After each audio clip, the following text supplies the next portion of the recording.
when Eazy-E came into the picture and Jerry Heller started getting with Eazy-E, all the people that Jerry was working with at the time, which was Lonzo, L.A. Dream Team, Egyptian Lover, Unknown DJ, that whole group, that whole L.A. clique, all the groups were perturbed, and they were just saying to Jerry, if you're going to spend all this time with Eazy, then you don't need to be bothered with us. And so one of the things that happened was Jerry went to Lonzo and myself and said to us, why don't you have Atron co-manage you? And so I ended up co-managing the World Class Wrecking Crew with Dr. Dre, DJ Yella, Clientele, and Lonzo. So that's, how everything came about. And then I ended up touring with, well, actually I was their tour manager first. Right. And then I ended up co-managing the World Class Wrecking Crew with Jerry. That's wild, man. That's super stumbling into a situation for sure. Yeah, and obviously you gained a rapport with those guys during the time. So how did that in turn translate into you being tour manager for N.W.A? Because I don't think a lot of people understand how small that industry was back then. Yeah, I mean, back then in L.A., it was just a small group of us. Yeah. Doing what we were doing. There was, a couple places where you could get records pressed. There was Macola, where you could get them pressed for free. They sent some out the back door. That's a different day, a different conversation for a different day. And there was Rainbow, where you had to pay as you go. Right. So for a lot of us, it was going to Macola because you didn't have to pay as you go at Macola. But what happened as the World Class Wrecking Crew started breaking up and Ruthless started forming, I had a rapport with everybody, and Jerry, Eazy, Dre, Lonzo.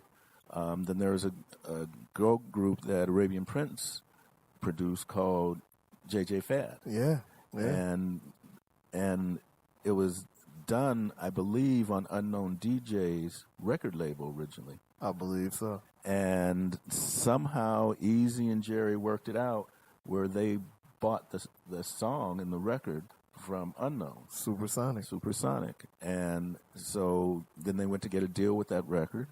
That record blew up, and they needed a tour manager. And I moved over and started working with Ruthless at that time. Is it safe to say that pretty much the success of Supersonic funded what would become N.W.A? Absolutely.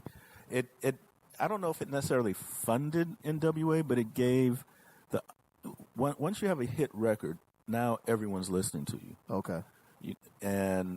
Dre was, even though Arabian produced the record, for whatever reason, Dre's phenomena, I think what it was there was a big record, Supersonic, but there was this underground record, and it was N.W.A and the Posse. Yep. It's the first N.W.A record. Yep.